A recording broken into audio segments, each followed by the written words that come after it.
तेरी दुआ से कज़ा तो नहीं बदल सकती, तेरी दुआ से कज़ा तो नहीं बदल सकती, मगर है इससे ये मुमकिन कि तू बदल जाए। नाजरीन, मैं हूं रमजान सियाल और मैं आपको अपने चैनल वतन टुडे में खुशामदीद कहता हूं। नाजरीन, आज मैं आपके सामने जो बात करने जा रहा हूं वो है PAC। PAC के नए चेयरमैन जो बनने जा रहे हैं वो हैं शेख वकास अकरम साहब। इमरान खान साहब से कुछ उनके PTI रहनुमाओं ने मुलाकात की और उन्होंने शेख वकास अकरम को चेयरमैन बनाने की मंजूरी दे दी है।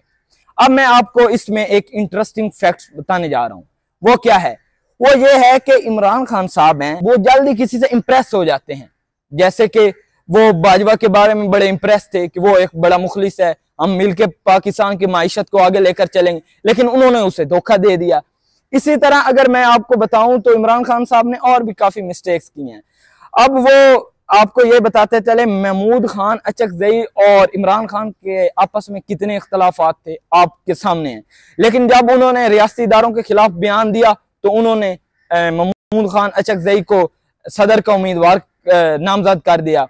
इसी तरह आपको बताते हैं मौलाना फजल रहमान साहब, उसके बारे में इमरान खान साहब उनके खिलाफ कितना कुछ नहीं बोलते थे। जब उन्होंने रियासती इदारों के बारे में बोलना शुरू किया तो कहा कि इनके साथ इत्तेहाद करें और एक तरीक चलाएं कि ये इंतखाबात शफाफ नहीं। क्या इमरान खान साहब एक बार फिर धोखा खाने जा रहे हैं? वो कैसे, मैं आपको बताता हूँ। PAC का जो नया चेयरमैन बनने जा रहा है ये क्यों बनने जा रहा है, आखिर इसकी वजह क्या है? इसकी वजह यह है कि शेख वकास अकरम साहब ने पार्लियामेंट में एक तकरीर की है। वो तकरीर क्या की है? उन्होंने रियासती इदारों को टारगेट किया है, उन पर अपना निशाना बांधा है। मैं आपको बताता हूँ, मेरा ताल्लुक भी जिला जंग से है और मैं शेख वकास अकरम साहब को बहुत करीब से जानता हूँ। आप जंग के बारे में जानते होंगे। जंग का अगर आपने नाम नहीं सुना तो आपने किताबों में हीर और रांझा की दास्तान जरूर सुनी होगी, तो आपने जंग में तरीमू बिराज का नाम जरूर सुना होगा। अगर आपने वो भी नहीं सुना तो जंग के बारे में आपने ये जरूर सुना होगा कि जंग की तहसील शोरकोट में आज से 4100 साल कबल की कदीम तहजीब के आसार भी पाए जाते हैं। जंग एक तारीखी नौयत का शहर है और इसकी तारीख एक बहुत बड़ी है। अच्छा, जंग एक ऐसा शहर है जिसने पाकिस्तान को आलमी सतह पर रिप्रेजेंट करने वाले लोग दिए। उनमें डॉक्टर अब्दुल सलाम, उनमें डॉक्टर तहरुल कादिर साहब, अलीम डार और दीगर बेशुमार लोग शामिल हैं। अगर मैं आपको बताऊं तो ये लाइलपुर जो मौजूदा फैसलाबाद है ये भी कभी जंग की तहसील हुआ करता था। लेकिन अगर अब आप जंग को देखें तो जंग में जब आप जाएंगे खुएडा वाली साइड पे तो आपको गंदगी के ढेर नजर आएंगे। जंग का पानी आलूदा हो चुका है। आखिर इस सब की सूरत हाल की असल वजह क्या है, मैं ये सब आपके सामने रखना चाहता हूँ। मैं आपको बताऊं, ये जो शेख वकास अकरम साहब हैं जो बहुत माशाल्लाह बोलने में तो वो बहुत अच्छे हैं। कैसे अच्छे हैं? इन्होंने 2002 से 2008 तक और 7 के दौरानिये में परवेज मुशर्रफ साहब के साथ काम किया, मुस्लिम लीग काफ के साथ काम किया। अच्छा, वो जो कहते हैं ना, पंजाबी में एक कहावत बनी हुई है कि जवाल दा बेली कोई कोई ते बख्त दा बेली हर कोई। जब इन्होंने देखा कि वक्त अपनी करवट बदलता है तो इन्होंने जिस तरफ हवा का रुख देखा उसी तरफ ही अपना रुख कर लिया। जब इन्होंने देखा कि मुस्लिम लीग काफ कमजोर हो गई है, अब इसका आइंदा फ्यूचर में कोई कामयाबी के आसार नहीं नजर आ रहे, तो इन्होंने मुस्लिम लीग काफ को खैरबाद कह दिया और फिर इन्होंने 2013 में मुस्लिम लीग नून में शमूलियत इख्तियार कर ली। अब मैं आपके सामने एक और इंटरेस्टिंग बात रखने जा रहा हूं। वो क्या? जब ये नून लीग में शमूलियत इख्तियार कर रहे थे तो शहबाज शरीफ के साथ इनकी मुलाकात होती है और ये प्रेस कॉन्फ्रेंस करते हैं और ये कहते हैं कि मैं एक जमात को बदलने के लिए ये सब कुछ नहीं कर रहा, मैं नजरियात की वजह से ये सब कुछ कर रहा हूं।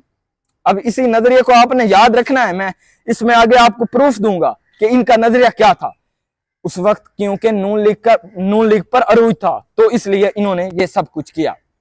उस वक्त ये कामयाब हो जाते हैं और नून लीग की गवर्नमेंट बन जाती है। लेकिन हम देखते हैं जंग में कुछ नहीं होता। जंग में क्या होता है? जंग में इन्होंने एक कब्जा माफिया ग्रुप बना के रखा हुआ है जिसकी ये सरपरस्ती करते हैं और इन्होंने अपनी ट्रांसपोर्ट चलाने के लिए पता नहीं क्या कुछ किया हुआ है। आए रोज हफ्ते में 1-2 एक्सीडेंट तो आम होते हैं, वो इनकी शालीमार गाड़ियां जो हैं लोगों को कुचल कर चली जाती हैं और कोई पूछने वाला नहीं है, और इनके ड्राइवर इतनी बदतमीजी से पेश आते हैं कि आप इसका तस्वुर ही नहीं कर सकते। अच्छा, उसमें रेलवे का निजाम इन्होंने बिल्कुल उस तबाह कर दिया जंग का। जंग में ना कोई इन्होंने अपने दौर में अच्छी यूनिवर्सिटी बनवाई, ना एयरपोर्ट बनवाया, जो जंग की एक रिक्वायरमेंट्स थी, और ये जंग का हक भी था और इनको मिलना भी था। क्यों? जंग एक तरीकी शहर था, लायलपुर फैसलाबाद इसकी तहसील हुआ करती थी। अब देखें वो कहां पहुंच गए और हम कहां। और फिर अब आगे देखें, आगे क्या है, चिनियोट और टोबा हमसे कितने आगे निकल गए, लेकिन हम वही हैं। इसमें और भी सियासी जो दूसरे लीडर थे उनका भी कुछ गलत चीजें हैं। वो उन्होंने भी एक वहां पे दूसरी नफरत फैलाई। नफरत ये थी कि वहां पे तफरकाबाजी के बुनियाद पर नफरत फैलाई, लेकिन सबसे ज्यादा जो नुकसान पहुंचाया वो शेख वकास हकम। मैंने आपको एक बात बताई थी, इन्होंने कहा था कि मैं नजरियात की वजह से मुस्लिम लीग नून में आया हूं। ठीक है, मान लेते हैं। अच्छा, जब इन्होंने देखा कि मुस्लिम लीग नून का आगे कोई फ्यूचर में कामयाब होने का कोई प्लान नहीं है, तो इन्होंने ना जो ये नजरियात पे आए थे, इन्होंने क्या किया, इन्होंने ऐसा किया, मुस्लिम लीग नून को छोड़ दिया। क्यों छोड़ दिया? इन्हें पता था कि आगे इनकी हुकूमत नहीं बनने वाली। इन्होंने छोड़कर आजाद दाना इलेक्शन लड़ने का सोचा और आजाद कैंडिडेट पर इलेक्शन लड़। हालांकि 2018 में नून लीग वालों ने इनको अपना टिकट दे दिया था, लेकिन इनके वालिद साहब ने कहा था हमें जबरदस्ती टिकट दिया गया, हमने मांगा ही नहीं है। ये कैसे हो सकता है कि हम एक पार्टी से अपना टिकट मांगते ही नहीं और वो हमें दे देते हैं। इन्होंने कोई टिकट नहीं लिया। उस वक्त इनका घड़े का निशान था, लेकिन ये पूरी तरह फ्लॉप हुए और नाकाम हो गया। जब ये नाकाम होते हैं, ये क्या करते हैं? अब मैं बताने लगा हूं आपको इंटरेस्टिंग फैक्ट एक और। ये कहते हैं जी पीटीआई के ऊपर गोलाबारी करना शुरू कर देते हैं। कहते हैं जी ये कठपुतली हुकूमत है, एस्टेब्लिशमेंट ने इसे बनाया है, ये ज्यादा देर नहीं चलने वाली, ये महंगाई फैला रही है, अवाम बेरोजगारी की तरफ जा रही है। इन्होंने अपना एक यूट्यूब चैनल और इन्होंने अपना फेसबुक पेज बनाया हुआ था, शेख वकास शो। उसमें इन्होंने जो पीटीआई की है ना, आप शायद आपने देखे, मैं तो वो व्लॉग सुनता था। इन्होंने पीटीआई का सही रगड़ा लगा के रखा है। मतलब पंजाबी में कहते हैं कि इन्होंने सही पीटीआई को तोन के रखे है, तोन के रखे हुए ना। अच्छा, फिर क्या होता है, मैंने आपको एक और बात बताई थी, हवा का रुख बदलता है, ये भी बदल जाते हैं। वो जो कहते थे कि पीटीआई एक ऐसी जमात है, ये एस्टेब्लिशमेंट में आई है, बेरोजगारी फैला रही है, जब देखते हैं कि इमरान खान का बयानिया कामयाब हो जाता है, जो वो साइफर वाला, या वो जब वो इख्तिदार से निकलते हैं तो ये अपना रुख बदल लेते हैं। उससे पहले मैं आपको बताऊं, एक दफा मैं जुमा पढ़ने गया तो ये आए हुए थे लोग। इनसे इतने मुतनफिर हो चुके थे, क्योंकि इन्होंने जंग के हवाले से कुछ नहीं किया था। इतने मुतनफिर हो चुके थे कि वो उनको सलाम देना भी नहीं गवारा करते। मैं आईनी शायद मैं खुद था उस मदरसे में, उन्होंने वहां पे जुमा पढ़ा, लोगों ने इनको सलाम तक नहीं किया। 300 से ज्यादा जायद लोग वहां जुमा पढ़ने आए थे, वो चुप करके चले गए। ये बता। अच्छा, जब ये पीटीआई को टारगेट कर रहे थे, ये सपोर्ट किस जमात को कर रहे थे? ये लोगों, हमारा जो जंग है ना, इसमें मजहबी वोट बहुत ज्यादा कास्ट होता है। ये कर रहे थे, टीएलपी की बड़ी हमायत कर रहे थे। वाज़ेह बात है, हमायत बनती भी थी, लेकिन ये अपने मकासद के लिए कर रहे थे, क्योंकि टीएलपी पर उस वक्त बड़ा मुश्किलात थी और बड़ा तशद्दुद हो रहा था। आप जानते होंगे इमरान खान की हुकूमत में। और इनका ये टारगेट था कि मेरा ये बयान कामयाब हो जाएगा, टीएलपी इसी तरह जिस तरह इसको शोहरत मिल रही है मिल जाएगी, मैं यहाँ से टिकट लूंगा। और जंग में मजहबी वोट है। जंग वालों की ये बदकिस्मती है कि वो लीडर को नहीं देखते, वो पीरों को देखते हैं, वडेरों को देखते हैं, जागीरों को देखते हैं, और देखते हैं जी जिसके साथ कितनी गाड़ियां हैं, हमारा थाने चौकी में कौन काम करवा सकता है, हमारी नाली गंदी नाली कौन बनवा सकता है। ये इनकी जहनीत है, इतनी मतलब घटिया ये इनकी सोच है। इस पर ये अपना वोट दे देते हैं, और एक 500 रुपए वाली बिरयानी की प्लेट पर ये अपना वोट भेज देते हैं। ये इनका एक स्टैंडर्ड है। अच्छा, इनका वो बयान चलो ना चल सका, इमरान खान का चल गया, वो एक पॉपुलर लीडर बन गया, तो क्या होता है? तो ये होता है कि आपको पता होगा कि हमजा शहबाज वजीर आला बनते हैं पंजाब के, लेकिन वो उनको फारिग कर दिया जाता है, और जो 25 अरकान थे वो उनको वोट दिया था उनको डी सीट कर दिया जाता, और इलेक्शन दोबारा होते हैं। जंग में 3 हलकों में इलेक्शन दोबारा होते हैं जो डी सीट हुए। उसमें ये कहते हैं कि रुख हवा का बदल रहा था, इन्होंने भी अपना रुख बदल लिया। ये कहते हैं कि हाँ हम इमरान खान की हमायत करेंगे, मैं पीटीआई की हमायत करूं। मैं था उस वक्त, मैं भी प्रो पीटीआई था, असल हकीकत का नहीं पता था। मैं भी उस इमरान खान साहब आए हुए थे माहिर स्टेडियम में, मैं भी गया हुआ था। शेख वकास अकरम साहब आए, इस तरह इन्होंने हाथ हिलाए, इमरान खान था वहां पे। तो लोगों के दिल में उस वक्त भी नफरत थी, उनके दिल में बड़ी नफरत थी, भाई इसने जंग के लिए क्या किया है। लेकिन लोग ये आपस में एक बात करते, यार अगर इसको यहाँ से जंग से पीटीआई का टिकट मिल गया ना तो ये जंग मजीद बर्बादी की तरफ जाएगा। लेकिन चलो वहां पे उन्होंने जलसा किया, इमरान खान साहब ने चले गए, लेकिन इन्होंने कोशिश करनी शुरू। पीटीआई के ऐसे भी मतलब वहां पे ऐसे भी रहनुमा थे जो शुरू से पीटीआई के साथ थे और वो बड़ी स्ट्रगल कर रहे थे और उनका एजुकेशन स्टैंडर्ड भी बहुत अच्छा था। लेकिन जब बदकिस्मती से ये जो पहले रह चुके होते हैं ना हुकूमत में, इनके अच्छे ताल्लुकात होते हैं, उनको टिकट ना मिला तो उन्होंने मजीद मजामत नहीं की। शेख वकास अकरम साहब को टिकट मिल गया और इनके वालिद साहब को भी मिल गया, इनका बयानिया चल गया। अब लोग इसमें एक बात करते हैं कि शेख वकास अकरम साहब ने, हम कहते हैं जंग के लिए बहुत बुरा सोचा, ये सोचा, लेकिन वो इमरान खान साहब के साथ डट के खड़े हुए हैं, ये है वो है। कैसे डट के खड़े हुए भाइयों, ये सोचो कैसे वो डट के खड़े हुए। उनकी सियासत तो खत्म हो चुकी थी, एक इमरान खान आए हैं और उनकी सियासत का पत्ता चल गया। कैसे चल गया कि शेख यकूब जो थे उनके मद्दे मुकाबले, पहले उन्होंने पीटीआई का टिकट उनको मिला लेकिन वो उनको गिरफ्तार किया गया, तो आपको पता है फिर मजम्मत करवाई जाती है 9 मई की, आज भी 9 मई है, तो उन्होंने छोड़ दी। लेकिन इनका एक सही चल गया, सिक्का चल गया जैसे कहते हैं। तो ये भला क्या करते हैं, इनकी सियासत खत्म हो चुकी थी। अगर अब पीटीआई को ये ना करते ना तो इनका पास और कोई हल नहीं था कि ये आगे चल सके। तो इन्होंने कहा जो मर्जी हो जाए ना, पीटीआई को हम मतलब पीटीआई के साथ ही रहेंगे, इसको नहीं छोड़ना।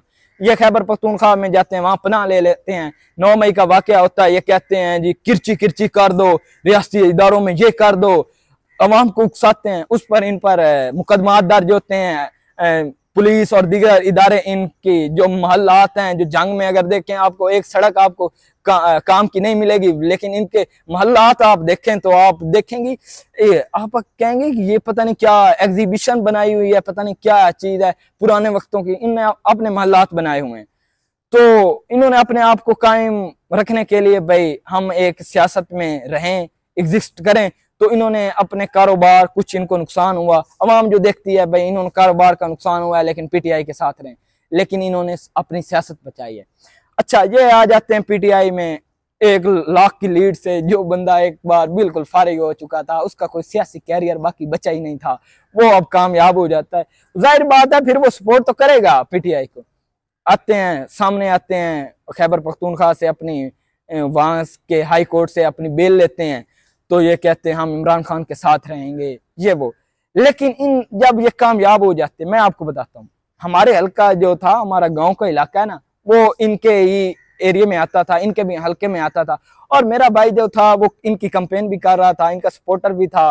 और उन्होंने इनका एक रिश्तेदार था जो मतलब भाई के साथ आता था और इन पे वीडियो के साथ कॉल करवाते थे कि खान के साथ रहना है। आपको पता था एक ट्रिक चल गया था खान का भी, तो उस पर ये बात हुई कि हमारे जो है ना गांव के एरिया, वहां पे अभी तक बिजली नहीं है काफी अभी तक, तो उन्होंने कहा हम वहां सोलंग देंगे और बिजली देंगे।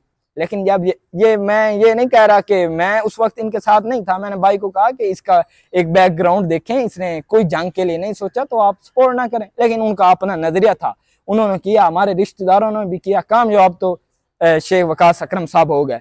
लेकिन जब ये कामयाब होते हैं तो इनसे एक साफी कह लें या एक आदमी सवाल करता है कि आप जंग में क्या प्रोजेक्ट देंगे जंग के लिए, ये करेंगे। ये कहते हैं कि जंग वालों ने मुझे यहाँ पे तरक्याती कामों के लिए तो वोट ही नहीं दिया, उन्होंने तो मुझे वोट खान के लिए दिया है और मैंने खान को बाहर लेके आना, तो फिर आपको इतने माह गुजर गए हैं तो ले आए खान को बाहर।